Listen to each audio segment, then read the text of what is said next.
तो स्टार्ट करते हैं हम लोग आज रिवीजन पार्ट 1 से लेकर पार्ट 5 में आर्टिकल 1 टू लेकर आर्टिकल 173 तक, यानी आर्टिकल 1 से लेकर भारतीय संविधान का आर्टिकल 1 टू आर्टिकल 73 का आज ये रिवीजन है, जिसमें हम लोग एक क्लास में पूरा इन 73 आर्टिकलों के बारे में रिवीजन करेंगे, जिसमें हम लोग पूरा डिटेल से पढ़ेंगे क्या क्या बातें थी। आज पूरे महीने का निचोड़ है, पूरे महीना में जितने बातें पढ़ी उन सारी बातों को हम एक वीडियो में समाहित करेंगे। तो आर्टिकल 1 यहां पूरा डीपली नहीं पढ़ना है, सिर्फ आपको वन लाइनर बताना है। आर्टिकल 3 एंड आर्टिकल 4, ये तो शुरू के 4 आर्टिकल थे, यानी ये क्या था, पार्ट 1 था। ये इंडियन कॉन्स्टिट्यूशन के कौन है, पार्ट 1 है। इसके बाद हम बात करेंगे article 5, article 6, article 7, article 8, article 9 और आर्टिकल 10 हो गया और आर्टिकल 11 हो गया। ये था आपका क्या, सिटीजनशिप। तो पहले इनको हम रिवीजन करते हैं। आर्टिकल 1 से लेकर आर्टिकल 11 तक एक लाइन में हम लोग पूरा, बस आपको शॉर्ट फॉर्म में याद होना चाहिए कि इसमें है क्या, बस आपके माइंड में ये हो कि आर्टिकल 1 पूरा डिटेल नहीं, लेकिन इतना तो याद होना चाहिए कि इसमें क्या लिखा गया। तो पहला में लिखा है कि इंडिया क्या है, स्टेट्स का यूनियन है, यानी इंडिया क्या है, यूनियन ऑफ स्टेट, यानी जो भारत है वो राज्यों का संघ है। संघ का मतलब यूनियन ऑफ स्टेट। भारत क्या है, यूनियन ऑफ स्टेट है, राज्यों का क्या है, संघ है। अब क्या है, कितने राज्यों का संघ है, तो करंट में 28 स्टेट्स एंड 8 यूटी है, 28 राज्य और 8 केंद्र शासित प्रदेशों का भारत में संघ है। और इंडिया में जो भी स्टेट्स बने थे वो लैंग्विस्टिक बेस पर बने थे, लैंग्वेज के बेस पर बने थे। और इंडिया का जो पहला स्टेट बना था लैंग्वेज के बेस पर, उसका नाम क्या था, आंध्र प्रदेश, 1953 में। ये हम लोग लास्ट क्लास में जब भी पढ़े होंगे तो पूरा डिटेल से पढ़े होंगे। आज रिवीजन क्लास है तो बस एक एक लाइन में हमें इन्हें जानना है। आर्टिकल 2 ये कहता है कि एक्सटर्नल स्टेट, यानी जो भी बाहरी क्षेत्र है, अगर भारत में मिलाना है तो आर्टिकल 2 का यूज करेंगे, यानी क्रिएट अ न्यू स्टेट, यानी नए राज्य का गठन, नए राज्य का गठन, यानी create a new state, create a new state, ठीक है। नए राज्य का गठन किस में है, आर्टिकल नंबर 2 में है। बट आर्टिकल 3 ये कहता है कि अंडर द बाउंड्रीज, यानी सीमा के अंदर जितने भी इंडिया के स्टेट हैं उसका नाम चेंज करना है, उसके बॉर्डर चेंज करने हैं, या अगर उसको तोड़कर और कोई राज्य बनाना है तो कौन सा आर्टिकल होगा, आर्टिकल नंबर 3। यानी भारत के सीमा के अंदर, भारत के सीमा क्षेत्र में, अंडर द बाउंड्री, ठीक है, राज्यों के नेम चेंज, राज्य का नाम परिवर्तन, आप इंग्लिश में लिख लेना क्या, चेंज द नेम, ठीक है, चेंज द बाउंड्री, यानी सीमा परिवर्तन, सीमा परिवर्तन, या उनसे नया राज्य बनाना, नया राज्य बनाना। यानी अगर कोई उसी में से तोड़ के अगर कोई न्यू स्टेट क्रिएट कर रहे हैं तो किस आर्टिकल का यूज करेंगे, आर्टिकल 3 का यूज करेंगे। तो 2 और 3 में डिफरेंस आपको पता होगा। 2 का मतलब sir new state, new state का मतलब क्या, जो भारत में नहीं है, जो भारत का यूनियन का हिस्सा नहीं है। अगर उसके अकॉर्डिंग, जैसे मान लो पाकिस्तान का कोई डिस्ट्रिक्ट का कोई अगर इंडिया में मर्ज किया जा रहा है तो किस आर्टिकल के होगा, आर्टिकल नंबर 2। और अगर इंडिया के बाउंड्री के अंदर, यानी इंडिया के 28 स्टेट्स में से अगर कोई भी चेंजेस किया जा रहा है तो किस आर्टिकल में होगा, आर्टिकल नंबर 3। और आर्टिकल 4 ये कहता है कि 2 एंड 3 में कोई भी चेंज करेंगे उस पर 368 इंप्लीमेंट नहीं होगा। यानी आर्टिकल 2 व 3 में कोई चेंज करने पर, कोई परिवर्तन करने पर, यानी कोई भी चेंज करने पर आर्टिकल 368 लागू नहीं होगा, लागू नहीं होगा। अब आपको पता होगा 368 का मतलब क्या होता है, संविधान संशोधन, यानी उसे कॉन्स्टिट्यूशनल अमेंडमेंट में ऐड नहीं किया जाएगा, काउंट नहीं किया जाएगा, ठीक है। तो आर्टिकल 368 इंप्लीमेंट नहीं होगा। तो हमने आपको बता दिया 1 to 4 तक, 1 से लेके 4 तक एकदम सरल लैंग्वेज में। आप सिर्फ आज वन लाइनर देखोगे, आज आपको लैंग्वेज याद होना चाहिए क्योंकि पूरा डिटेल, मतलब अगर आपको डीपली पढ़ना है तो पढ़ ही लिए आप। अगर हम बात करेंगे सिर्फ वन लाइनर में तो 1 2 3 4 उम्मीद करूंगा आपको याद हो चुका होगा। हम सिटीजनशिप पर आते हैं।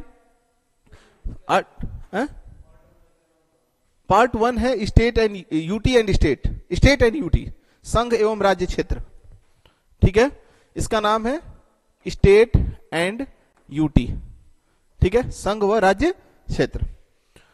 अब हम बात करेंगे पार्ट 2 में, और पार्ट 2 में हम लोग बात करते हैं किसकी, सिटीजनशिप की बात करते हैं। आर्टिकल 5 क्या है, स्टार्टिंग से सिटीजनशिप, स्टार्टिंग से,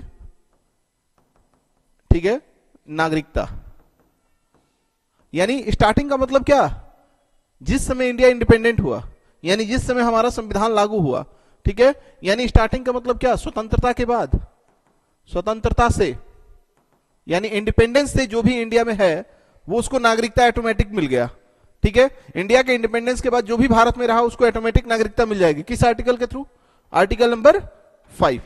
आर्टिकल नंबर 6 क्या कहता था, अगर कोई पर्सन, ठीक है, पाकिस्तान से इंडिया आता है, कोई person Pakistan to India, Pakistan से भारत आए लोगों को सिटीजनशिप,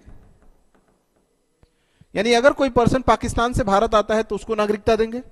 और 7 एक ही साथ पढ़ेंगे, अगर कोई व्यक्ति India to Pakistan and Pakistan to India, ये मैंने पढ़ाया था आपको कि अगर कोई व्यक्ति भारत से कहां जाता है, पाकिस्तान, और पुनः पाकिस्तान से कहां आ जाता है, इंडिया आ जाता है, पाकिस्तान तो इंडिया आए लोगों को नागरिकता, यानी सिटीजनशिप, ये पढ़ाया था आपको। लेकिन इसके लिए एक मैंने आपको एक डेट बताया था, याद होगा आप लोगों को, वो डेट था, ठीक है, 19 जुलाई 1948।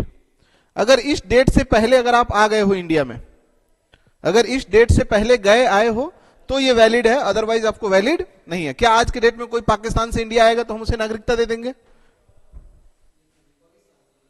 हाँ, और देशों के लिए नहीं था, क्योंकि उस समय भारत से पाकिस्तान अलग हुआ था, तो उस समय ना बहुत सारे डाउट में लोग थे, ठीक है, इंडिया से कई सारे लोग पाकिस्तान जा रहे थे, कई सारे लोग पाकिस्तान से इंडिया आ रहे थे, इसीलिए स्पेशल लिखा है पाकिस्तान, और किसी भी कंट्री का इसमें नेम नहीं लिखा है। हालांकि ये दोनों आर्टिकल आज के डेट में इसका कोई मतलब नहीं है, क्योंकि ये दोनों के दोनों आज के डेट में निरसित हो चुके हैं, डीएक्टिवेट हो चुके हैं। अब हम बात करेंगे आर्टिकल 8 का। आर्टिकल 8 क्या है जी?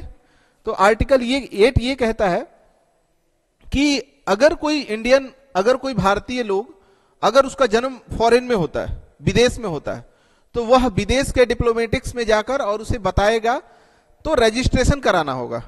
यानी डिप्लोमेट्स में आपको क्या कराना होता है? रजिस्ट्रेशन कराना होता है। तो रजिस्ट्रेशन के मेथड से आपको क्या मिलेगा? नागरिकता मिलेगा। यानी विदेश में जन्मे बच्चों को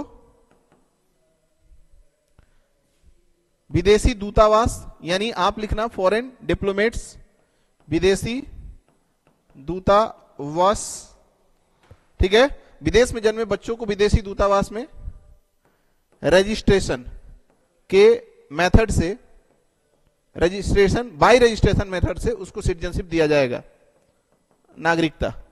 तो समझेंगे बात को भाई?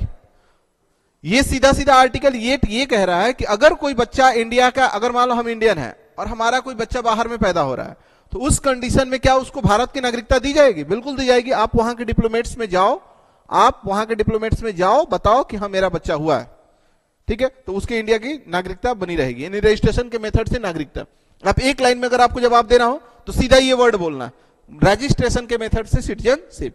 और रजिस्ट्रेशन किसका कराएंगे? क्या इंडिया में जन्म लेंगे तो रजिस्ट्रेशन कराना पड़ेगा? नहीं, रजिस्ट्रेशन कहां कराना पड़ता है? फॉरेन में कराना पड़ता है। 9 ये कहता है रिमूव सिटीजनशिप, नागरिकता कैसे छीनी जाएगी या कैसे समाप्त किया जाएगा, यानी नागरिकता की समाप्ति, नागरिकता की समाप्ति, टू रिमूव सिटीजनशिप, यानी नागरिकता कैसे समाप्त होगा, ठीक है। नागरिकता की समाप्ति किसमें है? 9 में है, ठीक है। नागरिकता की समाप्ति किसमें होगा? 9 में है। और अगर हम बात करें 10 में क्या है, तो विदाउट एनी मैटर किसी भी व्यक्ति की सिटीजनशिप को नहीं छीना जा सकता है, ठीक है। यानी without any matter, without any matter, यानी बेवजह, इसको हिंदी में एक वर्ड लिखेंगे बेवजह,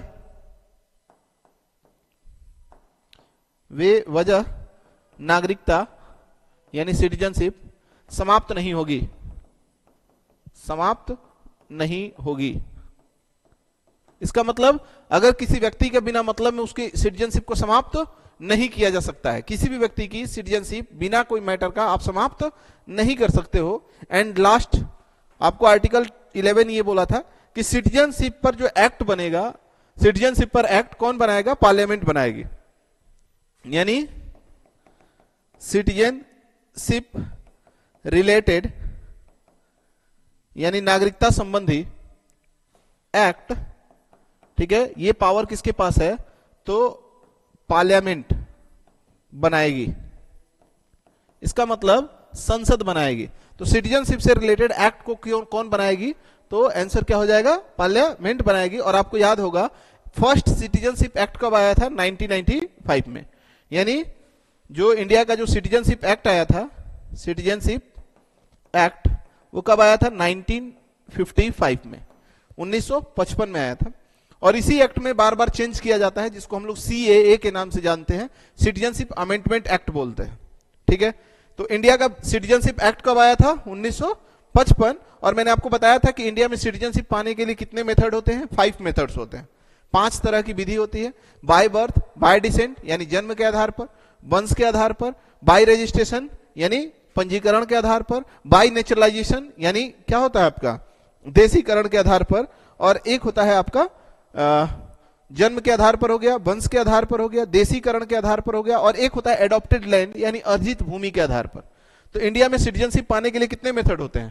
5। कौन कौन सा? बाय बर्थ जन्म, बाय डिसेंट मतलब कि वंश 2 हो गया, एक नेचुरलाइजेशन मतलब कि अगर इंडिया में ही पैदा हो गया और वो विदेशी है, कईयों साल से इंडिया में रह रहा है, इंडिया के 2 लैंग्वेज से अधिक जानता है, तो उसको दे देंगे, या रजिस्ट्रेशन के मेथड से, या एडॉप्टेड लैंड के मेथड से, यानी कोई अर्जित भूमि, यानी आर्टिकल 2 के अकॉर्डिंग अगर कोई इंडिया का स्टेट बन गया तो उसको ऑटोमेटिक सिटीजनशिप दे दिया जाएगा। तो ये हो गया आपका आर्टिकल 1 to 11। एक बार रिकॉल कर लो फिर से। 1 में क्या है? 1 में यूनियन ऑफ स्टेट। 2 में क्या है? External states create a new state. 3 में क्या है? स्टेट का नेम चेंज करना, स्टेट का बॉर्डर चेंज करना। 4 में क्या है? 2 and 3 में कोई भी चेंज होगा तो उस पर 368 इंप्लीमेंट नहीं होगा। ये हो गया पार्ट 1। पार्ट 2 में आपको बता दिया स्टार्टिंग से सिटीजनशिप। पार्ट 5 में 6 में क्या है? अगर कोई व्यक्ति पाकिस्तान टू इंडिया आता है तो, और 6 में कह रहा है कि इंडिया से पाकिस्तान गया, फिर पाकिस्तान से कहां आ गया? इंडिया आ गया। बट 6 और 7 जो 2 आर्टिकल है, इसके लिए कंडीशन डेट था क्या? 19 जुलाई 1948। उसके बाद 8 में ये कह रहा है कि अगर कोई बच्चा इंडिया से बाहर जन्म लेता है तो उसको इंडिया के डिप्लोमेट्स में जाकर उसे क्या कराना होगा? रजिस्ट्रेशन कराना होगा। एंड 9 में ये कहता है कि मतलब कि कैसे सिटीजनशिप समाप्त होगी, यानी अगर आप किसी विदेशी देश का नागरिकता ले लेते हो या आप स्वयं भारत की नागरिकता को त्याग देते हो तो उस कंडीशन में आपकी नागरिकता क्या हो जाती है? रिमूव कर दी जाती है। एंड 10 ये कह रहा है कि बिना मतलब का नागरिकता समाप्त नहीं होगी। और 11 ये कहता है कि नागरिकता संबंधी एक्ट कौन बनाएगा? तो पार्लियामेंट बनाएगा। तो आर्टिकल 1 to 11 उम्मीद करूंगा आप सभी लोगों को समझ में आया होगा, याद भी हुआ होगा। अब हम लोग आते हैं पार्ट 3 जो कि सबसे बड़ा है। पार्ट 3 जो कि एक बड़ा पार्ट है, और इन पार्ट 3 को हम लोग पढ़ते हैं पार्ट 3, जिसमें हम लोग पढ़ते हैं क्या? फंडामेंटल राइट्स, जो कि बहुत इंपॉर्टेंट टॉपिक होता है हमारे लिए, हमारे पेपर के लिए, और अक्सर हमारे से यहां से क्वेश्चंस पूछे जाते हैं। इसलिए उम्मीद करूंगा कि ये बढ़िया से आपको याद होना चाहिए, ठीक है। इसमें हम सारी आर्टिकल्स पर चर्चा करेंगे। लिखते हैं पहले आर्टिकल नंबर 12, आर्टिकल नंबर 13। ये 2 के बाद एक फ्रेम बनाएंगे यहां पर, और अलग से लिखेंगे यहां पर, जैसे मैंने आपको बताया था राइट टू इक्वलिटी होती है। इसमें क्या होता है?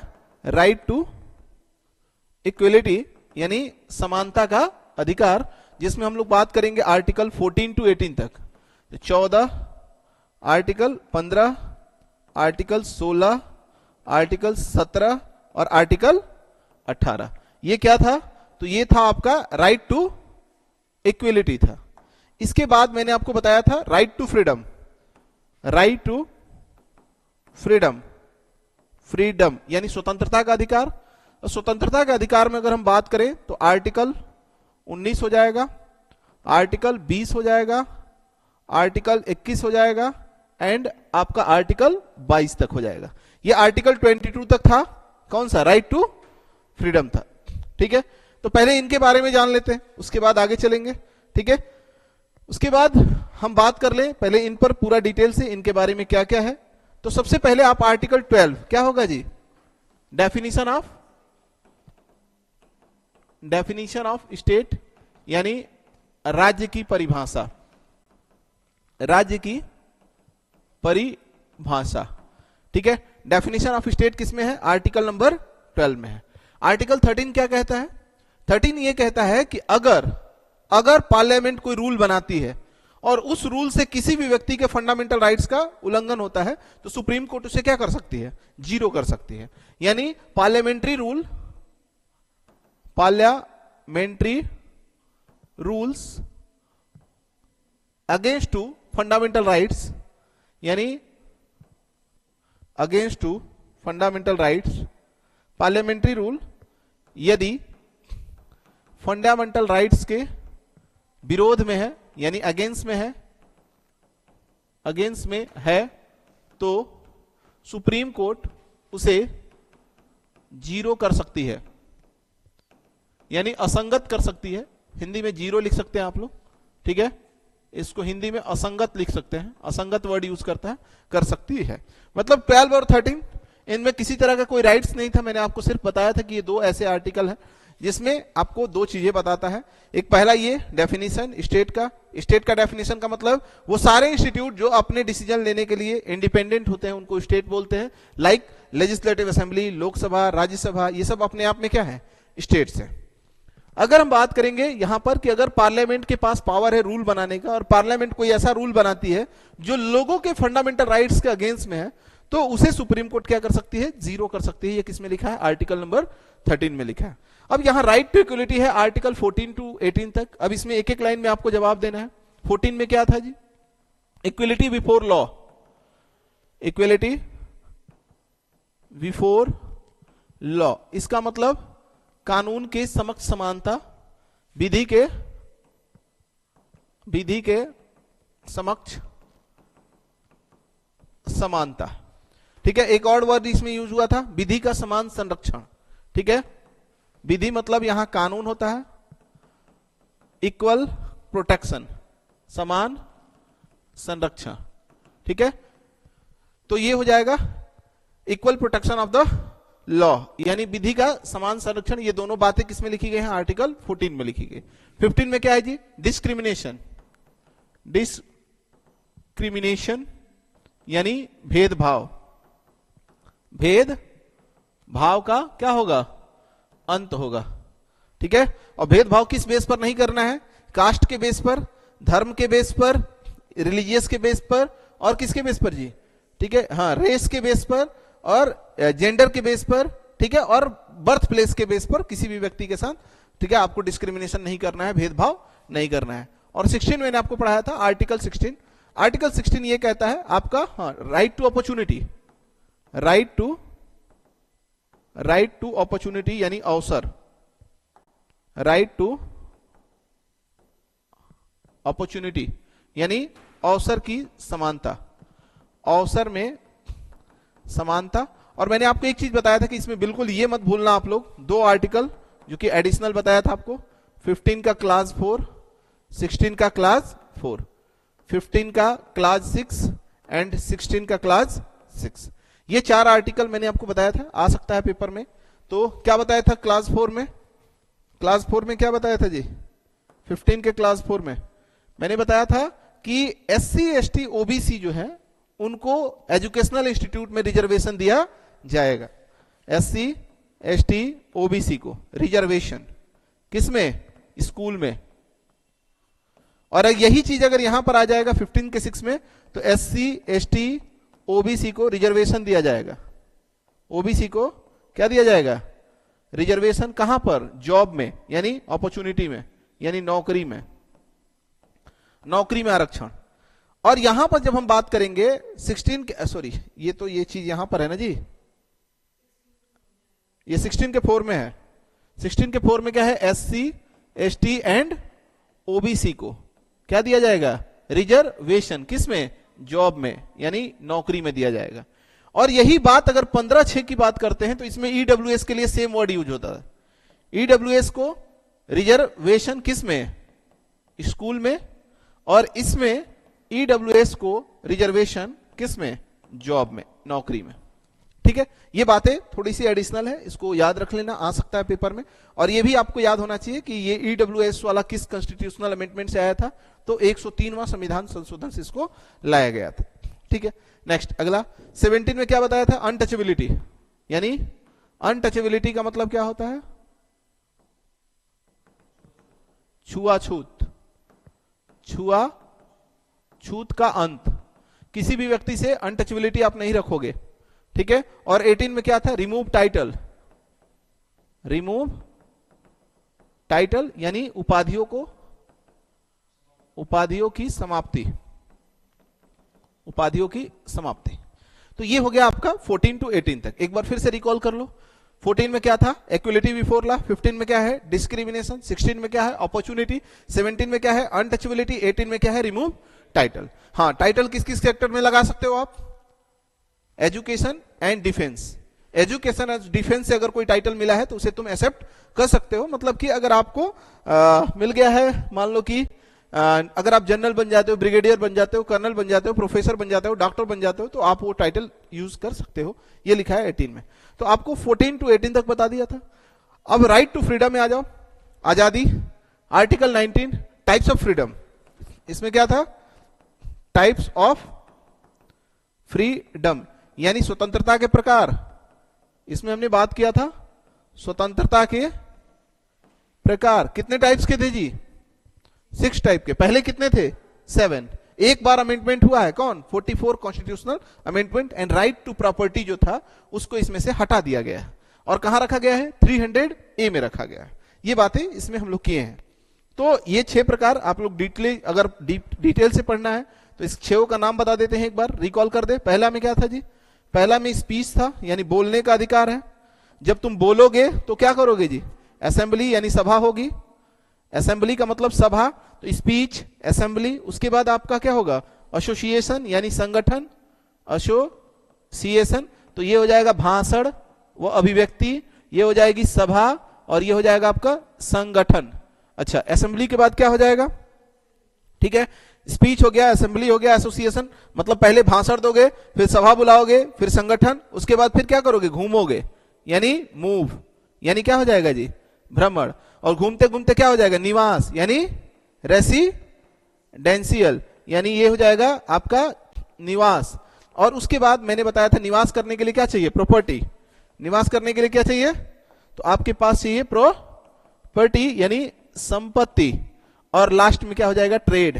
ट्रेड का मतलब क्या हो जाएगा, व्यापार। लेकिन ये वाला नहीं है, ये वाला कहां गया, 300A में, because right to property article 44 constitutional amendment से क्या कर दिया गया है, समाप्त कर दिया गया है। ट्रेड व्यापार। ठीक है, तो ये 6 टाइप का आज के डेट में बचा हुआ है आर्टिकल 19 के अकॉर्डिंग। इसमें से पहले 7 हुआ करता था, अभी कितने हो गए हैं, 6 हो गए। अच्छा, 20 में क्या था जी, बताओ। 20 और 22 को एक साथ पढ़ाया था आप लोगों को। ठीक है, ऑफेंसेस, ठीक है, किसके अकॉर्डिंग, तो ऐसे कह सकते हैं हम लोग कि दोष सिद्धि में संरक्षण, दोष सिद्धि में संरक्षण। इसका मतलब ऑफेंस, इसका मतलब हो गया कि इसमें मैंने आपको यह बताया था कि कोई भी व्यक्ति अगर कोई गिरफ्तार, मतलब कि कोई क्राइम करता है, तो अगर इस 20 को समझिएगा, अगर कोई व्यक्ति क्राइम करता है, ठीक है, तो सबसे पहले उसे आप एक गुनाह के लिए एक ही सजा दोगे। एक क्राइम के लिए उसे कितनी सजा होनी चाहिए, एक सजा होना चाहिए, यानी दोहरी। और दूसरी बात यह लिखा है कि जिस समय क्राइम करेगा उसी समय के क्राइम के अगेंस्ट, मतलब कि रूल के अकॉर्डिंग उसको सजा दिया जाना चाहिए। अगर 2020 में, ठीक है, किसी व्यक्ति के छेड़खानी में अगर आपको 500 रुपए का जुर्माना है और फैसला 2030 में आ रहा है, तो 2020 के फैसले के मतलब कि रूल के अकॉर्डिंग ही आपको सजा दिया जाएगा। ये नहीं कि पता चला कि 2022-25 में रूल बदल गया है कि कोई छेड़खानी करेगा तो 10,000 रुपए जुर्माना देना पड़ेगा। तो आपको 10,000 देना पड़ा, ऐसा कुछ नहीं है। सारी बातें किसमें लिखी है? Article number 20। और तीसरा बात ही आर्टिकल 20 में लिखा है कि खुद के खिलाफ एविडेंस खड़ा करने के लिए आपको बाध्य नहीं किया जा सकता है। ये 3 बातें आपको इसमें लिखी थी। फिर से एक बार बता देता हूं, 1 क्राइम 1 सजा, यानी 1 गुनाह 1 सजा। दूसरा बात लिखा है खुद के खिलाफ गवाही देने के लिए बाध्य नहीं कर सकते हो। और तीसरा, ये जिस समय गुनाह किया होगा उसी समय के क्राइम के अकॉर्डिंग उसको सजा दिया जाएगा। ये किसमें लिखा है? अच्छा, ये 22 में क्या था जी? ये तो ऑफेंस था, यानी आपका दोष सिद्धि में संरक्षण था। और 22 में ये था कि गिरफ्तारी में संरक्षण। ठीक है, पहले दोष होगा, पहले तुम कोई ना कोई क्राइम करोगे और उसके बाद तुम्हें अरेस्ट किया जाएगा। यानी प्रोटेक्शन में, किसमें प्रोटेक्शन? तो आपको अरेस्ट करने में प्रोटेक्शन, यानी गिरफ्तारी में प्रोटेक्शन यानी संरक्षण, यानी ये हो जाएगा आपका गिरफ्तारी में संरक्षण। तो प्रोटेक्शन होगा किसमें? आपका तो अरेस्ट करने में। तो 2 को बारे में आपको पूरा डिटेल से बताया था। 20 और 22 को हमेशा एक साथ पढ़िएगा। 20 में क्राइम होगा, ठीक है, तो क्राइम के लिए 3 सीन बता दिया कि कोई भी व्यक्ति क्राइम करेगा तो जिस समय क्राइम करेगा उस समय के क्राइम के हिसाब से उसको सजा दिया जाएगा। दूसरा बात, एक क्राइम के लिए 1 सजा दिया जाएगा। तीसरा बात, उसे खुद के खिलाफ गवाही देने के लिए बॉन्डेड नहीं किया जाएगा। और 22 में क्या बताया था, याद है? कभी भी पुलिस आपके घर आती है अगर आपको अरेस्ट करने, तो सबसे पहला आपका काम क्या है? आप उससे रिटेन में प्रूफ मांगोगे। क्या मांगोगे? रिटेन में प्रूफ मांगोगे कि मैं किस क्राइम में मुझे अरेस्ट कर रहे हो। पहला काम। अगर आपको पुलिस अरेस्ट कर लेती है तो क्या करोगे आप? 24 आवर्स के अंदर पुलिस आपको कहां ले जाएगी? मजिस्ट्रेट हाउस ले जाएगी। एंड तीसरा पॉइंट ये कहता है कि आप अपने मनपसंद के एडवोकेट से एडवाइस ले सकते हो। ये 3 पॉइंट इसमें है। मैं अभी पॉइंट नहीं लिख रहा हूं, बस सुनते जाइएगा ध्यान से, याद करते चलना है माइंड को। इसमें क्या है? तो आपका दोष सिद्धि है, दोष सिद्धि में 3 पॉइंट बता दिया, 22 में 3 पॉइंट बता दिया। फिर से एक बार सुनना, 22 में पुलिस कभी भी घर आए, सबसे पहला आपका काम क्या है? उसे वो मांगना, वारंट पेपर मांगना, वो भी रिटेन प्रूफ में। दूसरा, अगर पुलिस आपको अरेस्ट करती है तो 24 आवर्स के अंदर कहां ले जाएगी? मजिस्ट्रेट के पास ले जाएगी, ठीक है, जिसको हैबियस कॉर्पस बोलते हैं, बंदी प्रत्यक्षीकरण बोलते हैं। और तीसरा, अगर आपको पुलिस ने अरेस्ट करके मजिस्ट्रेट के सामने ले गया और मजिस्ट्रेट आपको जेल में भेज दिया तो आप अपने मनपसंद का एडवोकेट चॉइस कर सकते हो, उससे एडवाइस ले सकते हो। ये सब किसमें लिखी है? आर्टिकल नंबर 22 में। और जब बात हम करेंगे 21 का, तो पर्सनल लिबर्टी आ जाता है। इसी में आता है पर्सनल लिबर्टी, यानी प्राण एवं दैहिक स्वतंत्रता। दैहिक को इंग्लिश में बोलते हैं पर्सनल लिबर्टी। लिबर्टी का मतलब हो गया स्वतंत्रता, ठीक है। तो प्राण हो गया आपका सेफगार्ड ऑफ लाइफ, यानी लाइफ एंड पर्सनल लिबर्टी, प्राण एवं दैहिक स्वतंत्रता। इसी में है आपका right to privacy, right to privacy यानी निजता का अधिकार। इसी में क्या आ गया? निजता का अधिकार। और इसमें एक और आर्टिकल ऐड हुआ बाद में जी, आर्टिकल 21 का क्लॉज ए, याद है क्या है? 21 का clause A, right to education, right to education. इसका मतलब क्या होगा? शिक्षा का अधिकार। किस आर्टिकल से? तो आर्टिकल नंबर, ये किस अमेंडमेंट से आया? तो 86वां संविधान संशोधन, 86th constitutional amendment 2002। But implement कब हुआ? 2010 में इसे लागू किया गया। तो याद रख लेना, यहां 21 का क्लॉज ए बार बार आता है पेपर में। राइट टू एजुकेशन, किसको education? 6 to 14 years age group के बच्चों को फ्री एजुकेशन दिया जाएगा। 6 to 14 ईयर्स, 6 to 14 ईयर्स के जो बच्चे होंगे, बच्चों को क्या दिया जाएगा? फ्री एजुकेशन दिया जाएगा। तो ये बात हो गई आपको आर्टिकल 14 to 18, 19 to 22। एक बार फिर से रिकॉल करते हैं। 12 में क्या था? 12 में डेफिनेशन, 13 में, ठीक है, सुप्रीम कोर्ट क्या कर देगी? 0 कर देगी। 14 to 18, 14 में क्या है? Equality before law. 15 में क्या है? डिस्क्रिमिनेशन। 16 में क्या है? अपॉर्चुनिटी। 17 में क्या है? अनटचेबिलिटी। 18 में क्या है? Remove title. 19 में क्या है? टाइप्स ऑफ इंडिपेंडेंस, मतलब कि स्वतंत्रता के प्रकार, ठीक है। 20 में क्या है? ऑफेंसेस यानी दोष सिद्धि। और 21 में क्या है? Personal liberty. एंड 22 में क्या है? प्रोटेक्शन। किस में? आपको अरेस्ट में। याद हो गया? आर्टिकल 12 से 22 तक बता सकते हैं, 1 to 11 तक बता सकते हैं, ठीक है। चलो भाई, और 21A बाद में ऐड हुआ था, याद रखिएगा इसको, किस अमेंडमेंट से? 86। और कब इसको लागू किया गया? 2010 में। लेकिन ये एक्ट कब आया था? 2002 में आया था।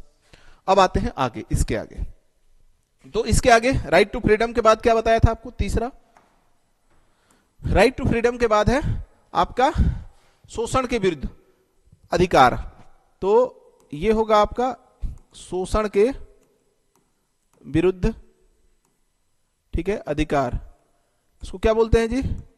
अगेंस्ट, किसके अगेंस्ट में? शोषण को क्या बोलते हैं? डिस्क्रिमिनेशन। नहीं नहीं, डिस्क्रिमिनेशन तो भेदभाव होता है। अरे इसको क्या बोलते हैं, देखो याद नहीं आ रहा है, चलो कोई नहीं, देख तो शोषण का मतलब समझ सकते हो आप लोग वर्ड। इसमें हम लोग कहां से कहां तक इसकी एक्सप्लेनेशन है, इसकी चर्चा कहां से कहां तक है? हाँ, एक्सप्लोटेशन होता है, ठीक है, प्रोटेक्शन एक्सप्लोटेशन। तो अब आपकी बात हम करेंगे इसमें आर्टिकल नंबर 22 और 23, सिर्फ दो ही आर्टिकल में है ये, इसकी चर्चा सिर्फ दो आर्टिकल में किया जाता है, 23 एंड 24। आर्टिकल नंबर 23 और आर्टिकल नंबर 24 में, यही दो आर्टिकल था इसके। बता सकते हैं दो में क्या क्या है? 23 में क्या है जी? ह्यूमन ट्रैफिकिंग, ठीक है, बालात, ठीक है, बंधुआ मजदूरी, ये सब किस में आता है आपका? 23 में आता है। यानी मानव व्यापार, बेगारी प्रथा, बेगार, बंधुआ मजदूर, बंधुआ मजदूर, बस एक वर्ड यहां याद कर लेना, ह्यूमन ट्रैफिकिंग, बेगार, बंधुआ मजदूर, इन सब पर प्रतिबंध, इन सब पर क्या करते हैं? बैन करते हैं, इन सबको रोक लगाते हैं। और 24 में क्या था? चाइल्ड लेबर, चाइल्ड लेबर यानी बाल शोषण, कितने साल से? 14 इयर्स से, 14 इयर्स के कम उम्र के बच्चों को डेंजरस इंडस्ट्री यानी खतरनाक उद्योग में जॉब नहीं दिया जाएगा, नहीं दिया जाएगा। अब तो कहीं भी नहीं जॉब दिया जाएगा। पहले चाय की दुकान पे जॉब मिल जाती थी बच्चों को, उसको बाल शोषण में नहीं माना जाता था, अब कहीं भी नहीं दिया जाएगा, क्योंकि अब सीधा सीधा कह दिया गया है कि 14 साल से कम उम्र का बच्चा लेबरिंग नहीं कर सकता है, ठीक है। तो ये हो गया आपका 23 और 24, एक क्लाउज में याद कर लेना। 23 मानव शोषण की बात करता है, यानी बड़े लोगों की शोषण की बात कर रहा है, ठीक है, एक्सप्लोटेशन बड़े लोगों की बात कर रहा है, और इसमें बच्चों का एक्सप्लोटेशन की बात कर रहा है कि 14 साल से कम उम्र के बच्चों का आप शोषण नहीं कर सकते हो। तो 23 एंड 24 आपने देख लिया यहां पर। अगला हम बात करेंगे किसका? 25 से लेके 28 तक, 25, 26, 27 एंड 28। और ये क्या है? राइट टू रिलीजियस फ्रीडम, यानी धार्मिक स्वतंत्रता का अधिकार। रिलीजियस फ्रीडम, धार्मिक स्वतंत्रता का अधिकार। इसमें हम लोग बात कर रहे हैं किसकी? धार्मिक स्वतंत्रता की बात कर रहे हैं, रिलीजियस फ्रीडम की बात कर रहे हैं। राइट टू रिलीजियस फ्रीडम, यानी राइट टू रिलीजियस फ्रीडम में हम लोग क्या बात करेंगे? आर्टिकल 25 से 28 तक है। 25 में क्या है भाई? तो 25 में है अपने धर्म को एक्सप्लोर करना, धर्म के बारे में फैलाना, धर्म का प्रचार करना, अपने धर्म को मानना, ठीक है। ये सारी बातें किसमें लिखी हैं? यानी धर्म का क्या करना भाई? तो प्रचार करना, धर्म को एक्सपेंड करना, ये सारी बातें इसमें लिखी गई हैं। यानी हम बात करेंगे अंतःकरण, अंतःकरण की आजादी। इसका मतलब जानते हैं क्या होगा? इसका मतलब ये होता है कि कोई भी व्यक्ति अपने धर्म को मान सकता है, ठीक है। अपने धर्म को क्या करना? मानना, अपने धर्म को मानने का अधिकार कौन सा आर्टिकल देता है?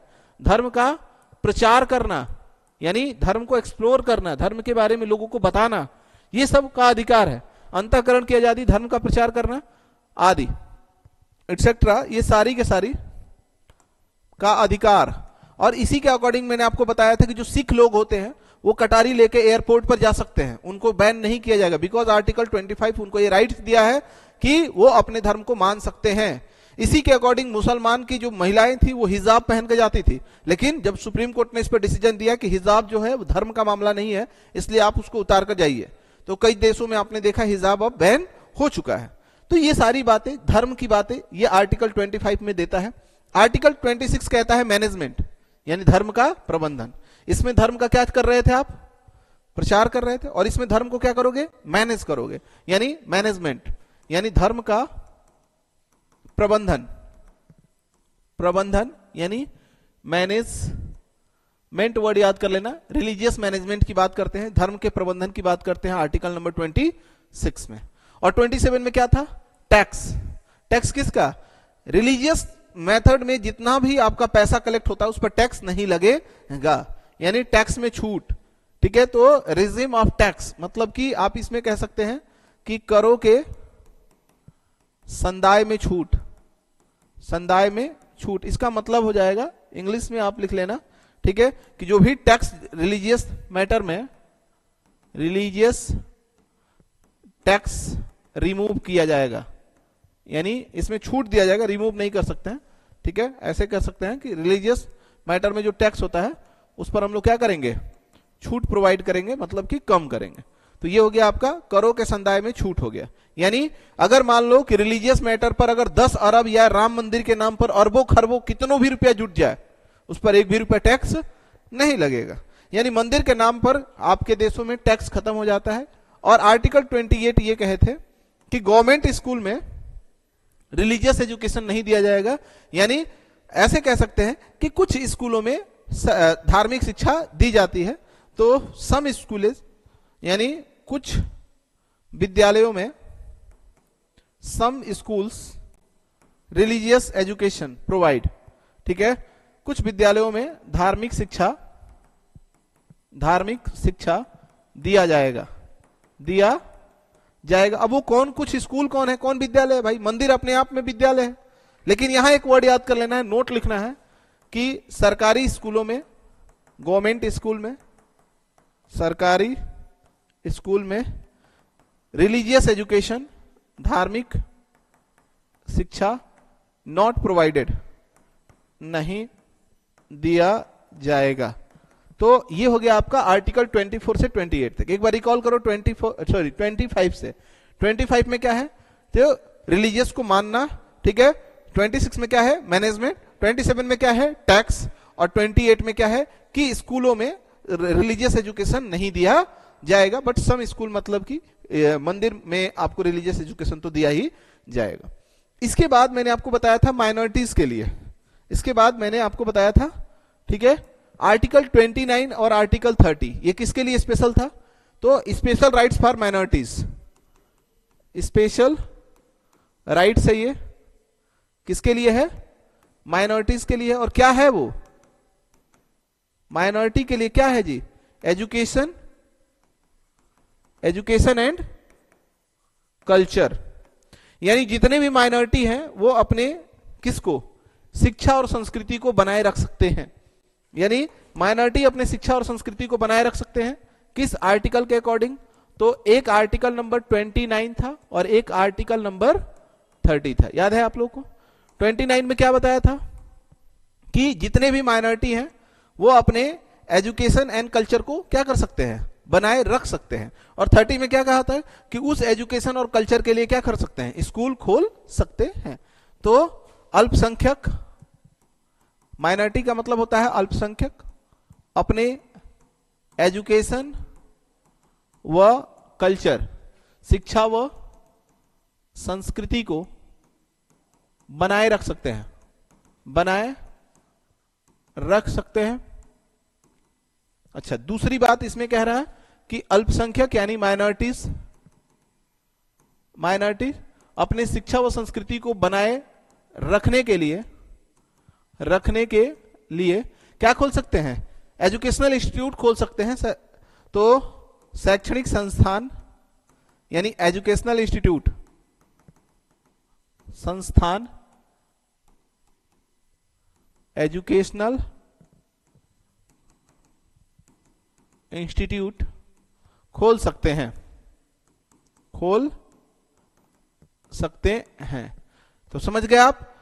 29 और 30 एक लाइन में। 29 में सीधा सीधा कह रहा है कि उनको ये राइट्स है कि वो अपने एजुकेशन और कल्चर को बनाएंगे, कौन? माइनॉरिटीज। और 30 में ये कह रहा है कि उसके लिए क्या कर सकते हैं? तो वो अपने लिए स्कूल खोल सकते हैं, लाइक मदरसा। एग्जाम्पल में आपको पता होगा, मदरसा है, संस्कृत विश्वविद्यालय है। तो यहां पर ये सारी बातें आपको 29 एंड 30 में देखने को मिलता है। इसके बाद एक आर्टिकल 31 याद है, अभी थोड़ी देर पहले बताया आपको, राइट टू प्रॉपर्टी था। आर्टिकल नंबर 31 में क्या था? राइट टू प्रॉपर्टी, यानी संपत्ति का अधिकार, संपत्ति का अधिकार। क्या आज के डेट में है ये? कौन सा अमेंडमेंट? 44 कॉन्स्टिट्यूशनल अमेंडमेंट एक्ट, यानी 44वां संविधान संशोधन कब आया था? 1978 के अकॉर्डिंग इसको यहां से रिमूव कर दिया गया है, यहां से हटा दिया गया और कहां रखा गया है? तो 300A इंडियन कॉन्स्टिट्यूशन के पार्ट 300A में इसको पुट किया गया है। पार्ट नंबर 12 भारतीय संविधान का भाग 12। और अभी के डेट में ये जो संपत्ति का अधिकार है ये कैसा राइट हो गया है? तो लीगल राइट्स का मतलब कानूनी अधिकार है, कानूनी अधिकार बना दिया गया है। तो आज के डेट में जो संपत्ति का अधिकार है ये कैसा राइट है? लीगल राइट्स है, यानी कानूनी अधिकार है। तो आर्टिकल नंबर 31 में आपने देख लिया राइट टू प्रॉपर्टी। अब इसके बाद मैंने आपको बताया था आर्टिकल नंबर 32, तो ये था आपका कॉन्स्टिट्यूशनल रेमेडीज, ये था आपका कॉन्स्टिट्यूशनल रेमेडीज यानी संवैधानिक उपचारों का अधिकार। और ये है आपका आर्टिकल नंबर 32 में, जिसमें हम लोग बात करते हैं किसके? संवैधानिक उपचार यानी कॉन्स्टिट्यूशनल रेमेडीज,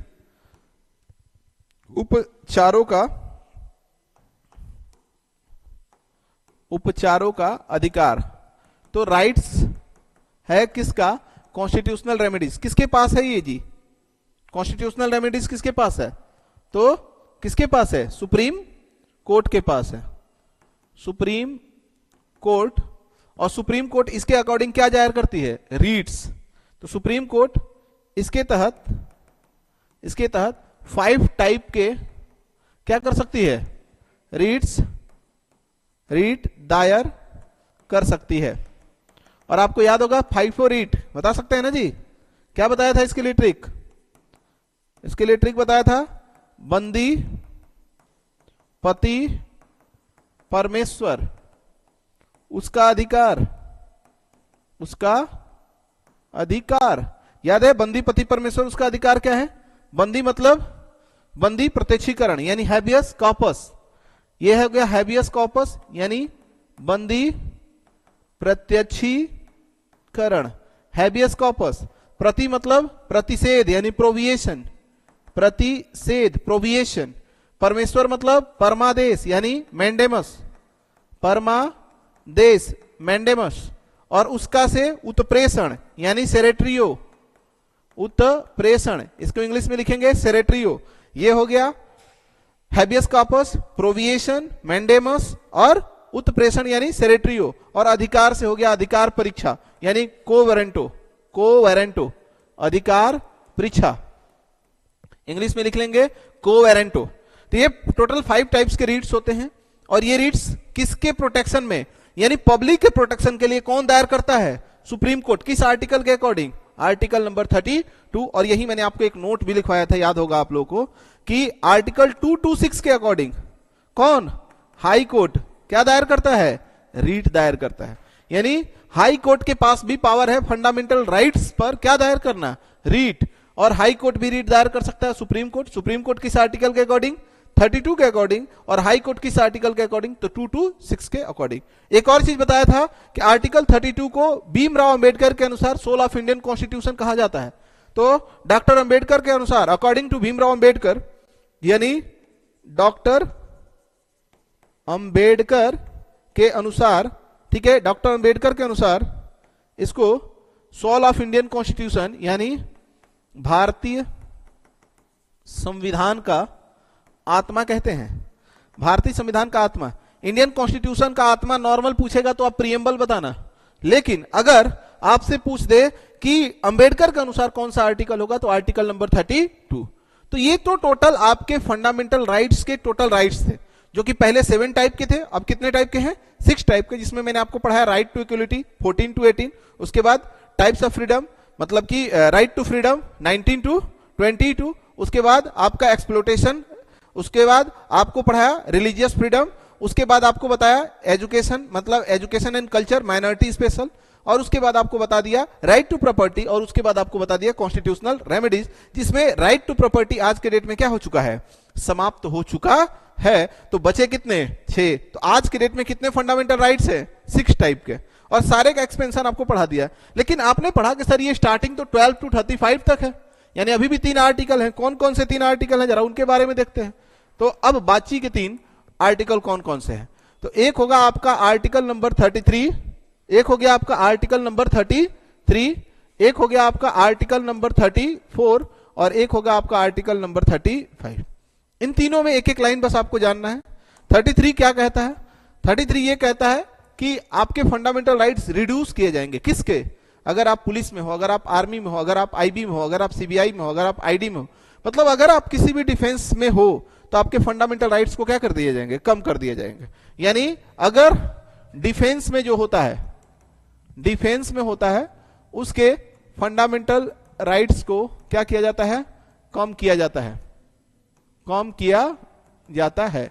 जैसे पुलिस, आईबी, सीआईबी, सीआईडी जितने भी होंगे, आर्मी, नेवी, सब, like example police, army, CBI, CID, ठीक है, एटसेट्रा, जितने भी होंगे उन सबके फंडामेंटल राइट्स को कम किया जाएगा, रिड्यूस किया जाएगा। नॉर्मल इंसान की तरह उनको उतना राइट्स नहीं दिया जाएगा। अच्छा, 34 क्या कहता है भाई, मार्शल लॉ। 34 क्या कहता है, मार्शल लॉ। और मैंने बताया था मार्शल लॉ के अकॉर्डिंग सारे के सारे फंडामेंटल राइट्स को क्या कर दिया जाता है, फंडामेंटल राइट्स को रिजेक्ट कर दिया जाता है, रद्द कर दिया जाता है, रद्द कर दिया जाता है। यानी ऐसे कह सकते हैं यहां सेना का कानून होता है, सेना का रूल रेगुलेशन होता है, सारा फंडामेंटल राइट्स रद्द हो जाता है। और 35 में आपको बताया था फंडामेंटल राइट्स से रिलेटेड रूल बनाने का पावर किसके पास है, तो आंसर क्या हो जाएगा, पार्लियामेंट के पास। यानी फंडामेंटल राइट्स पर रूल बनाने का अधिकार, रूल बनाने का अधिकार किसके पास है, तो आंसर हो जाएगा संसद के पास है। ठीक है, संसद यानी पार्लियामेंट के पास है, संसद के पास यानी पार्लियामेंट के पास है। तो 33 से लेकर 35 तक ये एक एक लाइन में याद कर लेंगे। 33 में है डिफेंस में अगर आप चले गए तो आपके फंडामेंटल राइट्स कम हो जाएंगे। 34 में मार्शल लॉ के अकॉर्डिंग आपका फंडामेंटल राइट्स रिजेक्ट हो जाएगा। और 35 में फंडामेंटल राइट्स पर रूल बनाने का पावर किसके पास है, तो सुप्रीम कोर्ट ऑफ इंडिया के पास है। कुछ और बातें इसमें मैंने बताया था कि अगर आपके देश में नेशनल इमरजेंसी लगता है, नेशनल इमरजेंसी, नेशनल इमरजेंसी लगेगा तो फंडामेंटल राइट्स पर क्या इफेक्ट पड़ेगा, फंडामेंटल राइट्स पर प्रभाव क्या पड़ेगा जी, बताओ क्या इंपैक्ट पड़ेगा अगर नेशनल इमरजेंसी लगेगा तो कौन कौन, तो 2 आर्टिकल बताया था, आर्टिकल 358 और आर्टिकल 359। 358 के अकॉर्डिंग आर्टिकल 19 तुरंत रिजेक्ट हो जाएगा, आर्टिकल 19 स्वतः समाप्त हो जाएगा। ठीक है, आर्टिकल 19 स्वतः समाप्त हो जाएगा। और आर्टिकल 359 के अनुसार बाकी के जो राइट्स हैं उनको राष्ट्रपति क्या कर सकता है, रिजेक्ट कर सकता है। तो बाकी के फंडामेंटल राइट्स को राष्ट्रपति निलंबित कर सकता है, निलंबित यानी रिजेक्ट कर सकता है। लेकिन ध्यान रहे यहां नोट, एक नोट बहुत इंपॉर्टेंट है। कौन सा नोट, नोट बहुत इंपॉर्टेंट है, आर्टिकल नंबर 20 एंड 21 किसी भी कंडीशन में रिजेक्ट नहीं होता है।